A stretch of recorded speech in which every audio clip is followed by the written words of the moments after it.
This story is titled, My Cousin Dumped Her Kid on Me for a Day, Vanished for a Week. So I made sure CPS got involved and now she is begging. Hey everyone! Before we jump into today's video, I need your help. We've noticed the channel is losing some traction, and subscribing is one of the best ways you can support us. It's quick, free, and it helps us keep bringing you awesome content. Your support means the world. Let's keep this channel growing together. Thanks so much. Now let's start the video. Alright, so let me set the stage here. My name's Ashley, I'm 26 female, single, no kids, and just out here trying to figure out life like most people my age. You know the drill. Working a decent job, paying bills, trying to have some fun on weekends, and occasionally feeling like I'm just winging it day by day. Nothing out of the ordinary. My cousin Cherie, though? Her life is a whole different vibe. Cherie's 28 female, and became a mom last year to this adorable little girl, Penelope. She and I have always been close, like we grew up together. Close. We've got one of those family relationships where we know each other's embarrassing stories, can tell when the other is lying, and occasionally still bicker like kids. When she told me she was pregnant, I was thrilled for her. I mean, yeah, it was unexpected, but I figured if anyone could handle it, it was Cherie. She's always been headstrong, and I thought, okay, she's got this. Fast forward to her actually having Penelope, and I was kind of thrown into the role of the cool, supportive cousin. And honestly, I didn't mind. I'm not one of those people who avoid kids or freak out when they cry. Penelope is super cute, and I liked hanging out with her. Cherie would call me every now and then when she needed a break or had something to do, and I'd step in. No big deal, right? A couple of hours watching cartoons or taking Penelope to the park didn't feel like a chore. But here's the thing.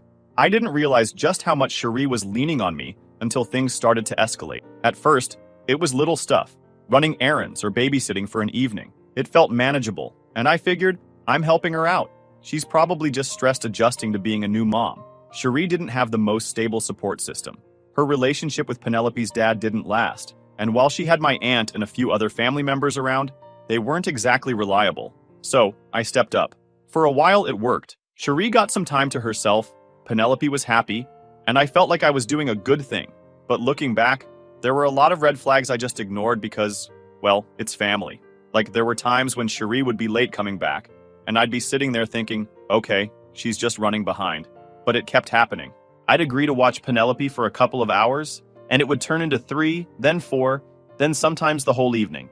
I remember one time when Cherie said she'd be back by 8 p.m., and I ended up staying until almost midnight. She texted me halfway through the evening saying she got caught up and would be a little late. No explanation, no apology, just a quick, thanks, you're the best. I was a little annoyed, but I brushed it off. What was I going to do, call her out? I figured maybe she needed the extra time, and it wasn't worth making a fuss. The thing is, I think Cherie started to assume I'd always say yes. It was like, because I didn't complain, she kept pushing the boundaries further. And honestly, I was kind of too nice to stop it. I didn't want to hurt her feelings or seem like I didn't care about Penelope. Plus, there's this unspoken pressure in our family to just deal with stuff quietly. My aunt, Cherie's mom, is big on the whole, family helps each other no matter what idea. And sure, I get that. But where's the line? At what point does helping turn into being taken advantage of? Anyway, back to Cherie. By the time Penelope turned 1, I was pretty much her go-to babysitter. Don't get me wrong, I didn't mind helping out now and then, but it was starting to feel like I was the default option for anything Cherie wanted to do. But I also had my own stuff going on. I had work, hobbies, friends, and a life outside of babysitting. What's weird is that Cherie never really asked me how I was doing. Like, it didn't occur to her that maybe I had plans or things I needed to take care of. It was always about her schedule and what she needed. I'd try to bring it up casually like, hey, I've got a lot going on at work this week. But she'd just wave it off and say something like, oh, you're so good with Penelope. She loves you. It'll be fine. And I'd cave because I didn't want to cause drama. Looking back, I realize I should have set boundaries earlier. I should have been more upfront about what I could and couldn't do. But it's not always that simple when you're dealing with family. You don't want to be the bad guy or make things harder for someone you care about. So, I kept quiet and just dealt with it, hoping things would eventually balance out. If anything, Cherie started leaning on me more and more, like I was her built-in solution for every little thing. And the worst part is, she didn't see anything wrong with it. In her mind, I was just doing what family is supposed to do. But in mine, I was starting to feel like I was being treated less like a cousin and more like a free babysitter. So fast forward a bit, and we get to the night that started the whole mess. It was a Friday evening, and Cherie called me, sounding all sweet and casual, asking if I could babysit Penelope while she went out. She said she'd be back by 11:30 p.m. Now, I didn't have any big plans that night, so I figured, sure, why not? It wasn't unusual for her to ask me to watch Penelope, and I'd already gotten pretty good at it. Plus, I genuinely liked spending time with the kid. When I got to her place, everything seemed normal. Penelope was already fed, and Cherie gave me a quick rundown of her bedtime routine, which was nothing new. We played for a little bit, read a couple of books, and then I tucked her in. Easy peasy. Watching the kid wasn't the issue. The issue was what came after. So, 11:30 rolls around, and Cherie's not back yet. I'm not freaking out or anything, but I figured she'd at least text me if she was running late. At first I thought, maybe she got stuck in traffic. Then midnight hit, and I was like, what kind of traffic lasts this long? Did she decide to drive to a whole other city? By 1 a.m. I was Googling, can stress cause spontaneous combustion? Because I was about to lose it. Midnight comes and goes, and still nothing. At this point, I'm starting to get a little worried. I texted her like, hey, everything okay? What time are you heading back? No response. I called her phone and it went straight to voicemail. Now I'm thinking, all right, maybe her phone died or something. But still, I couldn't help but feel uneasy. By the time it hit 1 a.m., I was pacing around her living room, trying to stay calm. I mean, what if something happened to her? It's not like her to completely ghost me.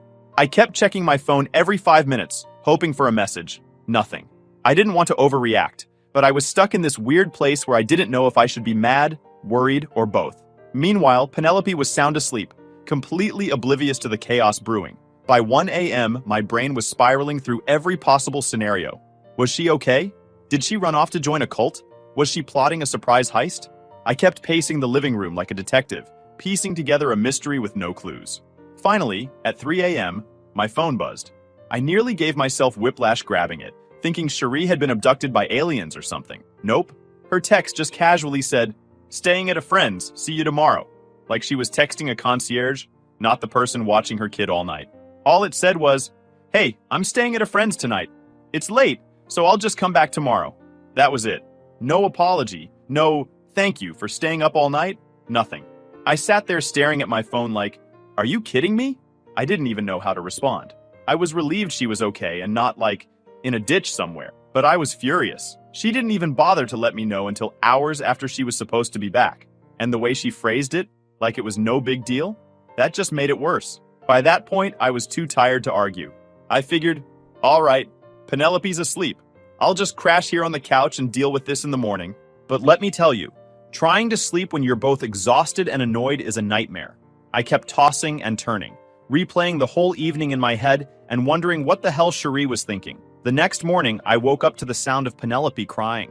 It was around 7:30 a.m., so I'd only gotten a few hours of sleep. I dragged myself off the couch and went to check on her. She was fine, just hungry, and probably wondering where her mom was. I got her some breakfast and tried to keep her entertained while I waited for Cherie to show up. Around noon, Cherie finally called. She didn't sound sorry or even remotely concerned about how the night went down. Instead, she was all cheerful, like, hey, thanks so much for watching Penelope. I really needed that. Can you keep her for the rest of the day? I've got some things I need to take care of. At that point, I was already annoyed, but I didn't want to argue in front of Penelope. So I said, yeah, I can watch her today, but you need to come get her later. Cherie agreed, yeah, sure. And I thought, okay, at least this is almost over.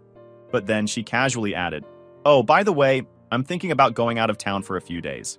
It's just a short trip, but I'll need you to watch Penelope while I'm gone. She said it like it was the most normal thing in the world, like I didn't have my own job or life to deal with. I was stunned. I didn't even know how to respond. I tried to push back a little, saying, Cherie, I've got work this week. I can't just drop everything to babysit for several days. But she brushed it off, saying, oh, you'll figure it out. Penelope loves you and you're so good with her. It'll be fine. Then she hung up. I stared at the phone like she just asked me to build a spaceship. I mean, I like Penelope, but she's a toddler, not a Tamagotchi. You can't just hand her over and say, figure it out. For the rest of the day, I was in this weird headspace where I didn't know what to do. I felt bad for Penelope because she didn't ask for any of this, and it wasn't her fault. But what on earth is Cherie's mind for assuming I'd drop everything to take care of her kid? It wasn't fair, to me or to Penelope. That night, I started thinking about my options. I could just suck it up and try to make it work, but I knew that wasn't sustainable. I didn't have the experience or the bandwidth to take care of a toddler 24/7 for a week, especially with no warning. Plus, I had work the next morning, a job that I couldn't afford to mess up. But when my alarm went off at 6:30 a.m., I was already exhausted from barely sleeping the night before. Penelope was up early, full of energy, and there was no way I could get her ready, drop her somewhere, and make it to work on time. So I made the decision to call out. I told myself it was just one day, that I'd figure something out by the next morning. But then Tuesday came, and the same thing happened. Penelope needed constant attention, and I couldn't bring myself to leave her with anyone because I didn't have a solid plan. I called out of work again, feeling guilty but unsure of what else to do. By Wednesday morning, my manager called. She wasn't angry, but she made it clear that I couldn't keep missing work without notice. She asked if everything was okay and if I needed help. That conversation was the wake-up call I needed. As much as I loved Penelope and wanted to make sure she was okay, I couldn't keep putting my life on hold indefinitely. I realized I needed to find a solution. Fast. Eventually, I decided to call a family friend, someone I knew was great with kids and had a more flexible schedule. I explained the situation, and they agreed to step in and help. I felt a little guilty about passing Penelope off to someone else, but at least I knew she'd be in good hands. I packed up her things, dropped her off at the friend's house, and went straight to work. I was relieved to have a plan in place, but the guilt and frustration lingered. This wasn't how it was supposed to be. But what else could I do? I wasn't her mom, and I wasn't equipped to handle this. Cherie didn't check in on Penelope at all. She didn't call, didn't text, nothing. I figured maybe she was busy packing or something, but it still rubbed me the wrong way. I mean, wouldn't you at least want to know how your kid was doing? Especially when you just left her with someone else for who knows how long? The whole thing felt off. I was effing angry. The next morning, I woke up to a text from Cherie. It was one of those super casual messages like, "Hey, just wanted to let you know I'm heading out this afternoon. Thanks so much for helping out with Penelope. You're a lifesaver." A lifesaver. That's what she called me. Like I was just someone she could call up whenever she needed a break. I couldn't hold it in anymore. I texted back, trying to stay calm, but also making it clear that I wasn't okay with how she'd handled this. I said something like, "Cherie, I don't think you understand how much you're asking of me. I have a full-time job, and I can't just drop everything to take care of Penelope for a week. You need to figure something out because this isn't fair to me or her." Her response? "You're overthinking it. Penelope loves you and you're great with her. It's just a few days. Relax." That's what she told me. Like I was the one being unreasonable. I sat there staring at my phone, trying to decide if I should call her and really let her have it, but I knew it wouldn't get through to her. Cherie's the kind of person who thinks her way is the only way, and no amount of arguing was going to change that. That's when I started thinking about what to do next. The family friend was fine watching Penelope for a little while, but I couldn't just leave them to handle everything. And honestly, I didn't think it was right for Cherie to keep acting like this was normal. It wasn't normal. You don't just leave your kid with someone indefinitely and expect them to figure it out. That's not how parenting works. I decided to call my uncle, Cherie's dad, to get his advice. He's the family's unofficial referee. Whenever the drama gets too hot, he's the guy with the whistle and the knock-it-off speech ready to go. When I explained the situation, he didn't sound surprised. If anything, he sounded tired. Like this wasn't the first time Cherie had pulled something like this. "She's always been like this," he said. "She assumes other people will pick up the slack for her. I've tried talking to her, but she doesn't listen. Maybe this will be the wake-up call she needs." A wake-up call? Maybe he was right. Maybe the only way Cherie would realize how serious this was would be if someone actually did something about it. But what? I didn't want to blow things out of proportion, but I also couldn't keep enabling her behavior. That's when I started thinking about CPS. It wasn't an easy thought to have, and it definitely wasn't something I took lightly. But Cherie's behavior wasn't just inconvenient, it was irresponsible. Leaving your kid without a clear plan, no communication, and no real concern for her well-being? That's not okay at all. Making the call to CPS was one of the hardest decisions I've ever made. I kept second-guessing myself, wondering if I was doing the right thing or if I was just overreacting. But every time I thought about letting it go, I'd remember how Cherie just casually dumped Penelope on me like it was nothing. It wasn't nothing. It was her child's life. And if she couldn't see that, then someone needed to step in. I explained everything to the CPS worker. The last-minute babysitting, the lack of communication, the way Cherie had just up and left without a plan. I made it clear that Penelope was safe with the family friend, but I felt like this situation needed to be addressed. After I hung up, I sat there for a long time, just trying to process everything. I knew this was going to blow up in my face. Cherie wasn't the type to take criticism well, and I could already picture her screaming at me, calling me a traitor, and dragging the rest of the family into it. But I also knew I couldn't keep ignoring what was happening. Later that day, I got a call from the family friend. They'd been contacted by CPS and they were understanding about the whole thing. They assured me that Penelope was fine and that they'd cooperate with whatever CPS needed. Hearing that was a huge relief. At least I knew Penelope was safe and being cared for while all of this played out. That night, I didn't hear from Cherie. No texts, no calls, nothing. Part of me wondered if she even knew what was happening yet. The very next morning, I was jolted awake by loud banging on my apartment door. My heart sank because I already knew who it was. Sure enough, when I opened the door, there stood Cherie. I almost laughed. I mean, at least she remembered she has a kid, but she was livid. Her face was red, her hair was a mess, and she looked like she hadn't slept at all. She came in like the Kool-Aid man, yelling before I even had a chance to close the door. I half expected her to yell, "Oh yeah!" after each sentence. "What the hell is wrong with you?" she shouted, pacing back and forth in my living room. "You called CPS on me? Are you serious? Do you have any idea what you've done?" I didn't even get a chance to respond before she kept going, throwing accusations left and right. According to her, I had betrayed her, ruined her life, and made her look like a bad mom. She accused me of being jealous, spiteful, and incapable of understanding real responsibility. Every time I tried to say something, she'd cut me off, so I eventually just stood there and let her rant. Honestly, it was exhausting. She kept going in circles, blaming me for everything, while completely ignoring her own actions. At one point, she even said, "You're just bitter because you're child-free, and don't understand what it's like to be under this kind of pressure." That one stung, not because it was true, but because it showed just how little she understood where I was coming from. This wasn't about me being bitter or child-free or anything like that. This was about her dumping her kid on me with zero warning and no plan. After what felt like an eternity, I finally managed to get a word in. "Cherie, stop," I said, trying to keep my voice calm. "This isn't about you. This is about Penelope. You left her with me for an entire week without asking if I could handle it. That's not okay. She's your daughter, not mine." She didn't like that. "I trusted you," she shot back. "You're supposed to be my family. Family helps each other out, but instead you called the authorities on me. Do you know how humiliating that is? I'm her mother. Not you, not anyone else. Me." "That's exactly the point," I said, my frustration finally bubbling to the surface. "You're her mother, and it's your responsibility to make sure she's taken care of. You can't just dump her on me and disappear. What if I couldn't handle it? What if something happened to her? Did you even think about that?" She didn't have an answer for that.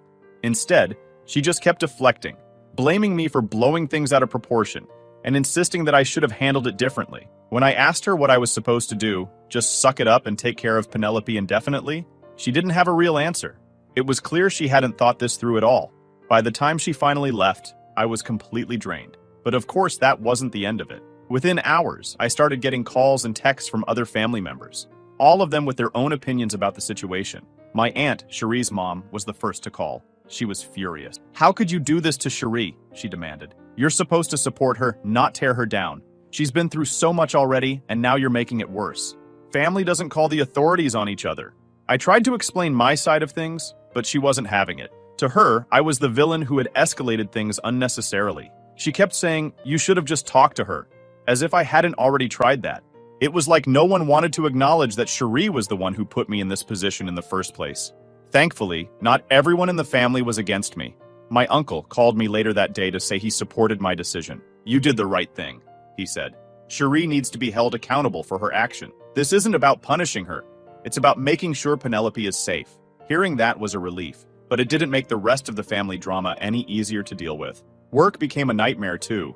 My phone would buzz nonstop with calls and messages, and I found myself constantly distracted, wondering what fresh drama was waiting for me every time I checked my notification. I even started dreading social events because I never knew which family members were mad at me until they brought it up. It felt like everywhere I turned, there was another person telling me what I should have done differently, and then there was Cherie herself. After her initial meltdown at my apartment, she didn't contact me directly again, but I knew she was still angry.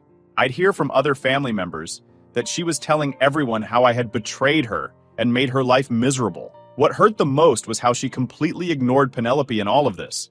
It wasn't about what was best for her daughter. It was about Cherie saving face and avoiding responsibility. She never once asked me how Penelope was doing, or showed any concern for how the situation might have affected her. It was all about her and how unfair she thought it was. Penelope was still staying with the family friend, and CPS was looking into the situation. I didn't know what the outcome would be, but I hoped it would serve as a wake-up call for Cherie. She needed to take responsibility for her actions and start putting Penelope's needs first. Whether or not she'd actually do that, though, was anyone's guess. The week dragged on like a never-ending marathon of guilt trips, arguments, and second-guessing. But finally, the situation started to come to a head. CPS had done their initial assessment and decided to set up a meeting with Cherie. I wasn't directly involved, but our family friend, who had been watching Penelope, let me know that CPS was serious about making sure Cherie understood the gravity of what had happened. Hearing that gave me a strange mix of relief and anxiety. On one hand, I felt validated. On the other, I knew the real fallout was still coming.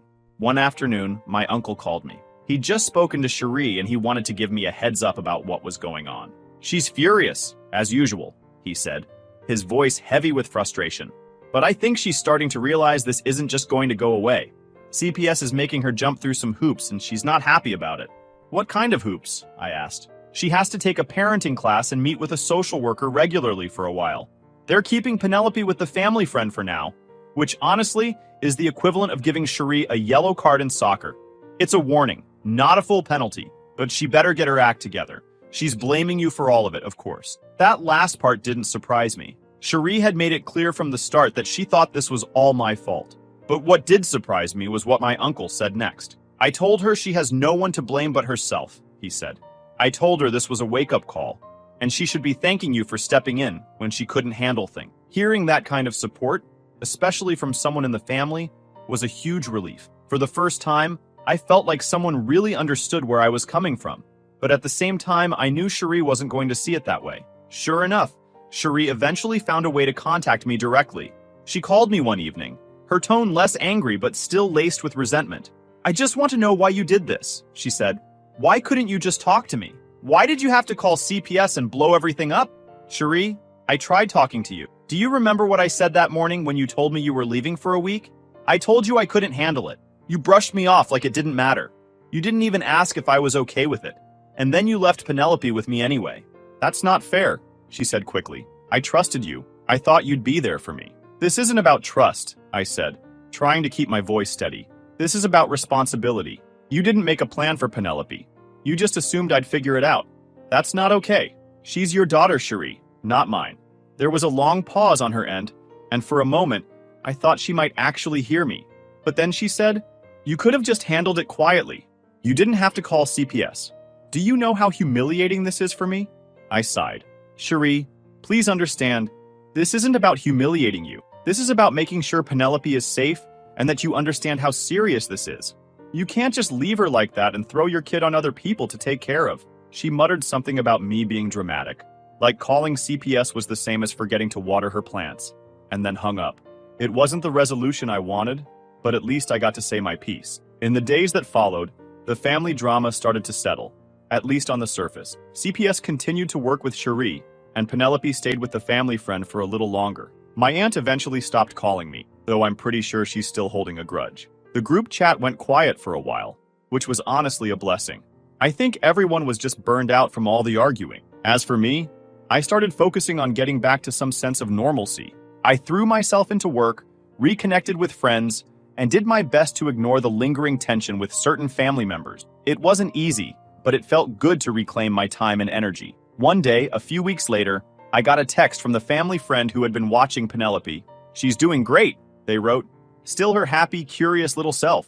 CPS says she'll be able to go back to Cherie soon, but they're keeping an eye on things. Just thought you'd want to know." As of now, Cherie and I still aren't on great terms. I don't want it to be. I just like to F off anyone from my life when they cross my boundary. And if I gained something from all this mess, I've learned two things. 1, never agree to babysit without an ironclad exit plan. And 2, sometimes being the bad guy is just another way of saying, I'm the only one with common sense.